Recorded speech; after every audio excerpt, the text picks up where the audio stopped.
Hello again. I guess the title of this testimony is Fighting the Fight, Part 2. I got a call one Friday night from my dad's wife, who would be his second wife, and she said, Greg, your dad's in the hospital, and I really don't know what to say in terms of whether you should come or not. In the background of my dad was he had cancer, but had a lung removed, and every time I talked to him, he was in remission. He was good to go. We didn't talk as often as we probably should have, mainly because when I got saved, the thing he was interested in, which was sports, I wasn't following much anymore. I was following things of God, and didn't really have time to keep up with the sports stuff like I used to. So when we did talk, we had it was short, and we just talked about his health and so forth. And last I heard, he was doing fine. So I was a little bit surprised. I kept quizzing her with respect to the situation, and she was kind of evasive. And now my dad's not saved. He shared a foxhole in World War II with an atheist, and the atheist got shot, and my dad watched him expire. And during that period between the shot and the expiration, he didn't call on God at all. And my dad always thought that was being a man. And so I wouldn't say he's atheist, but he's certainly agnostic. And so anyway, talking to his wife, and she's being evasive, and so all of a sudden she says, my sister wants to talk to you. Her sister was a Christian. My dad's wife was not. But I didn't even know she had a sister. I'd never met her, so it's kind of strange that I thought that she wants to talk to me. Well, what she wants to do is to give me the straight scoop. And her sister says, Greg, you better get here. And I said, well, it's 10 o'clock Friday night. I don't think I can get a flight out tonight. And she said, well, I don't think he'll be here in the morning.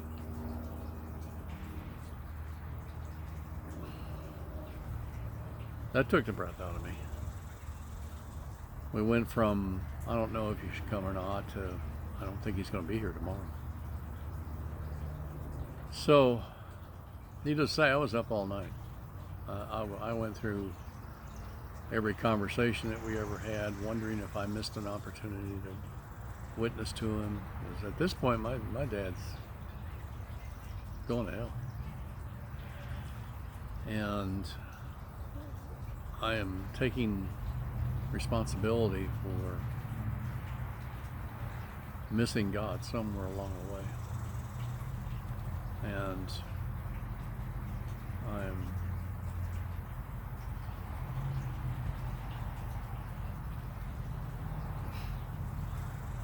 I'm taking on the load.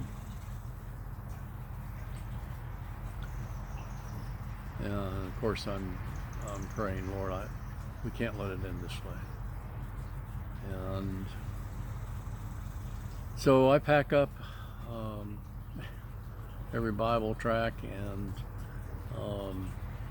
good reading book that I can find, and head to Cincinnati. I've got a 6:30 a.m. flight Saturday morning. I'm on the way to the airport, and it's 6:30 Saturday morning, so very few people on the road. And I'm on the freeway, and there's a truck that's stopped dead in the middle of the freeway, and so I slow up and slide to the left and look in my rearview mirror, and there's a biggest Pontiac Bonneville that was ever made coming very fast, and I can hear his tires are sliding, it's drizzling just a little bit, but enough to where everything's slippery. And he just creams my back end of my Buick Regal. I'd been hit the year before in a Chevette, and this was like twice as hard as that hit, and that hit totaled the car. So I get out of the car thinking probably don't have a trunk left, and I walk to the rear of the car. Matter of fact, my driver's seat was tilted back from the impact. I went to the end of the car and looked, and the only damage I see is a little sweep to my bumper. And I'm thinking at first, well, okay, I guess they make these a lot more shock absorbing than they did my Chevette, but I'm amazed. I mean, I thought for sure there'd be a lot more to it than that. Anyway, we exchange information. I get back in the car, head to the airport, get just inside the gate and at DFW, and I get a flat tire. Well, okay, that's all right. I still have enough time to change the tire and still get to the gate in time. And so I open up the trunk, pull out the jack, and there's no lug wrench. So I remembered that my son borrowed my lug wrench, and I and didn't give it back. Okay. So there's a building that houses all the parking gate people, and I started jogging towards that building. I find someone who will let me use his lug wrench, and I go back. I'm jogging back to the car, and I'm thinking to myself, you know, all of this resistance, this is just got to be the enemy. Which was really kind of good news, because if the enemy's fighting this hard for me not to get to my dad or to discourage me, then the battle must still be on. And my thinking is, if I hang on, God is faithful, and we'll win the battle.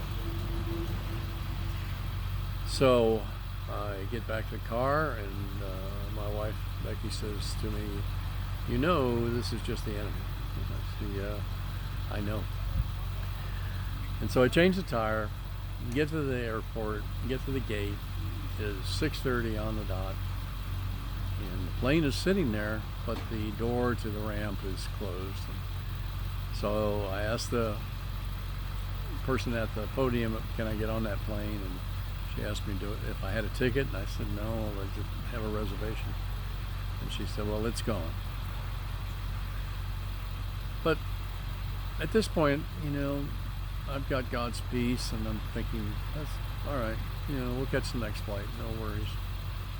And as I'm walking away, she begins telling everybody in line for the next flight about how rude people are coming up at the very last minute, expecting to get on a flight.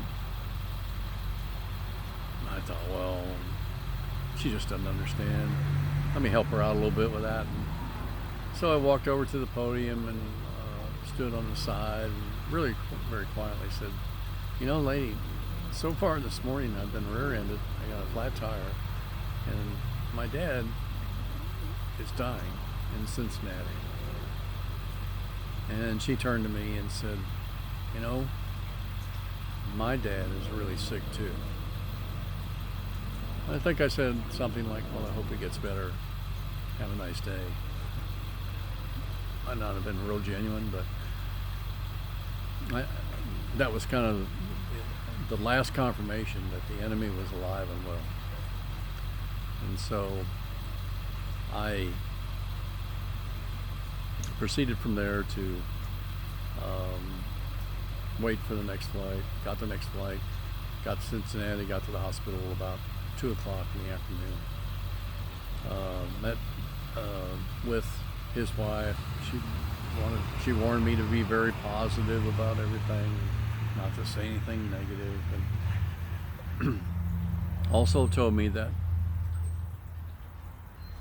My dad's blood pressure had dropped to 60/20 during the night. Excuse me.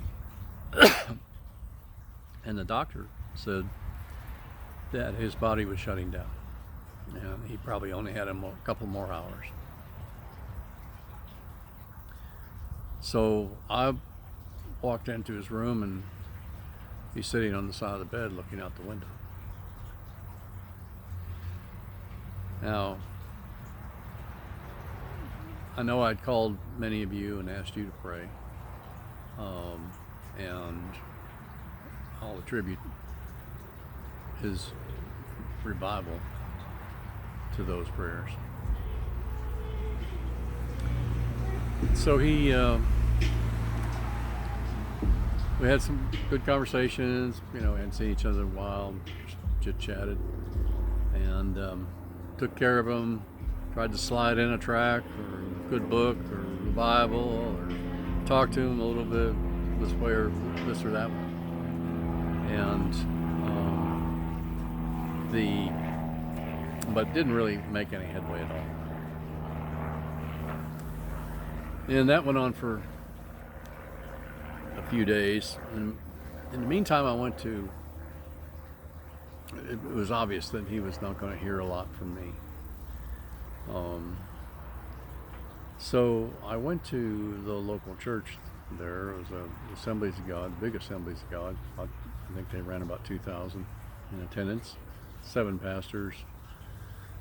And after the service, I got with one of the pastors and told him my situation. And they set up for me to meet with the seniors pastor, the next day. And so we met the next day, and I told him the whole story, probably for an hour. At the end of which I thought, well, he would say, well, take me to your dad and we'll talk. But he didn't. And at the end, he said, well, we're just going to have to wait for God to open the door on this. And that took me back a little bit. I thought, okay, we're going to take care of this right now. But he was a little more smarter than I was. And he said, no, we're going to have to wait on the Lord.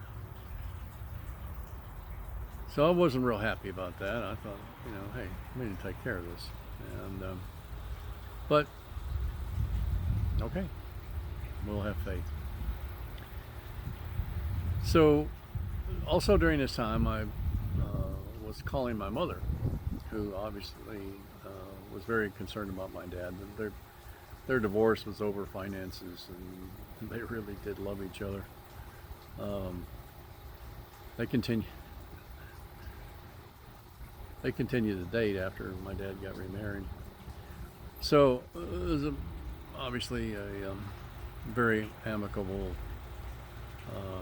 divorce. Obviously, they got divorced when I was 17. So they spent a lot of time together. I think over 20 years, and had a lot of fun, except for when financial issues arose. So my mother really couldn't stand the insecurity and just got a divorce to get financial separation from him. So I'm giving her updates on his condition, and she asked me, Greg, what are you going to do if he comes home? And my response was, I'm more concerned with what am I going to do if he doesn't get to go home. And she said, well, what are you going to do? And I said, well, I'm going to talk to him about what's next. And she moved on to a different subject and hung up. So later that evening, my dad gets a call in his room. I would never answer the phone when someone called his room. Usually his wife would. But she had stepped out, and so I answered the phone. And it's my mother, which was a pretty chancy situation. But anyway, it was my mother. And first words out of her mouth was, "Greg, I've been thinking about what you said about talking to your dad." And so I think to myself, wow, maybe my mother's interested in talking too. This could be really good. Then her next sentence was, "Greg, I don't think you're really qualified to talk to your dad." And of course my heart sunk. And then she began to list off every sin that she knew of that I had ever committed. And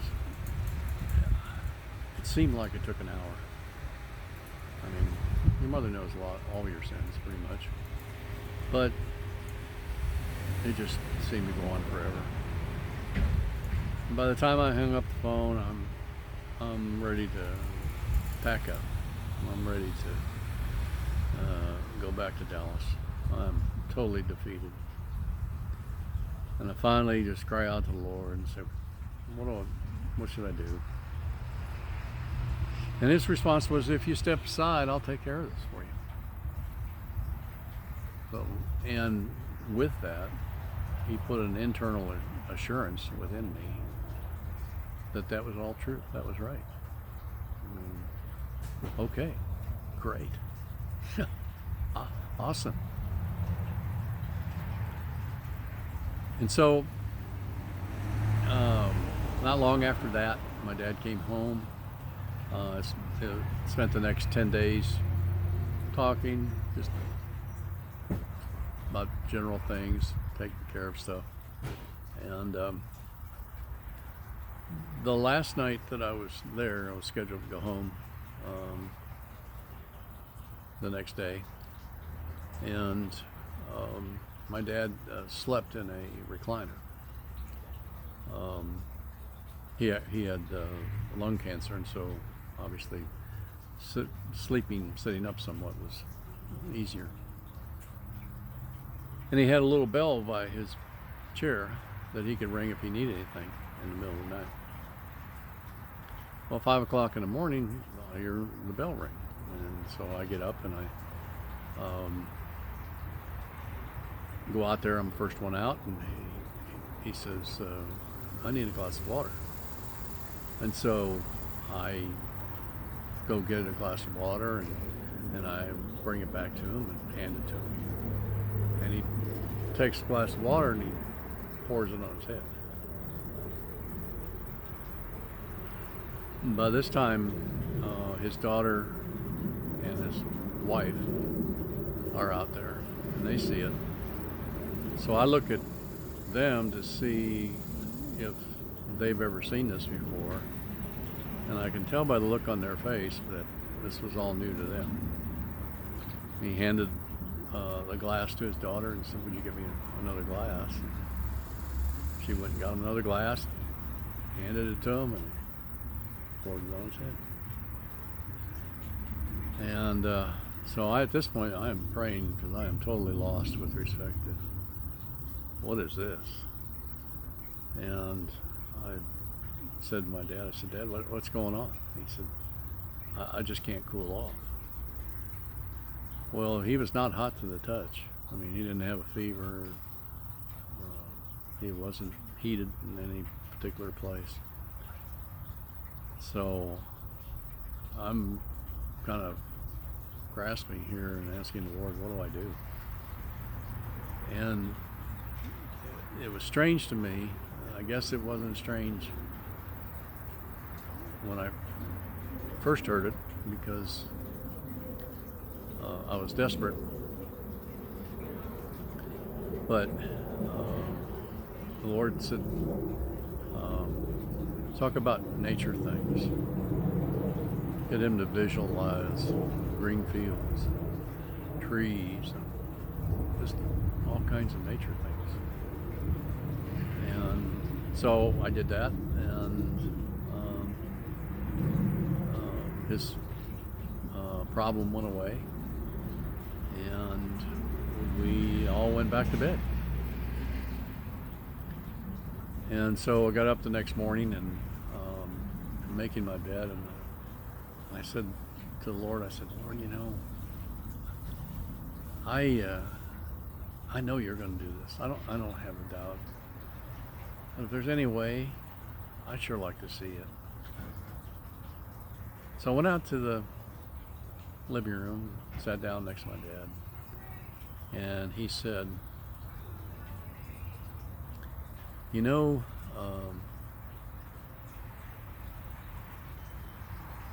no, he said, he said, so what do you think about my situation?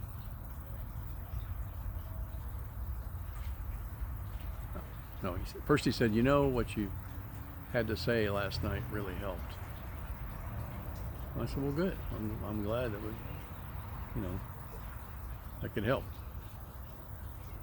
He said, what do you think about my situation? Well, it's the first time we've talked about his situation. And I said, you mean your cancer? And he said, yeah.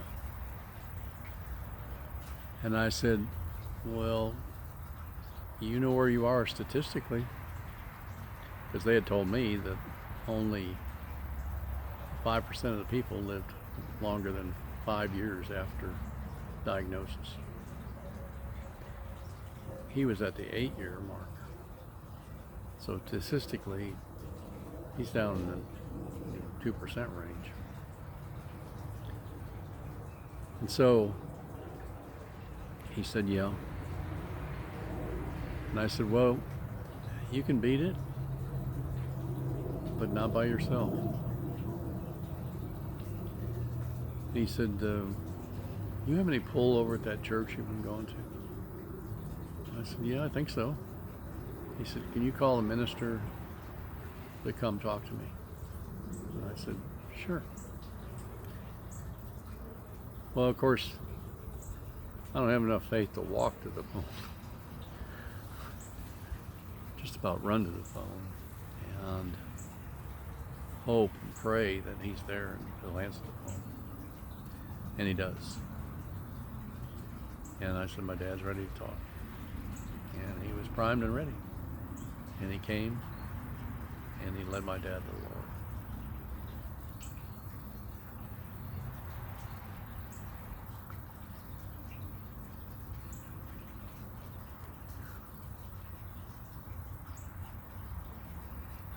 God is so good.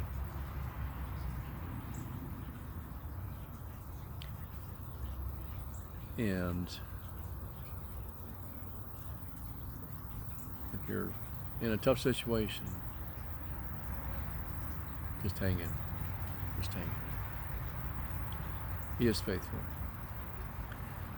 And the two thoughts I want to leave you with is He loves you more than you'll ever know on this side of heaven, and cares deeply for you. And if you'll seek Him, you'll find there's much more. There's more than I've experienced. There's more than you've experienced. And it's all good. It's all good. God bless.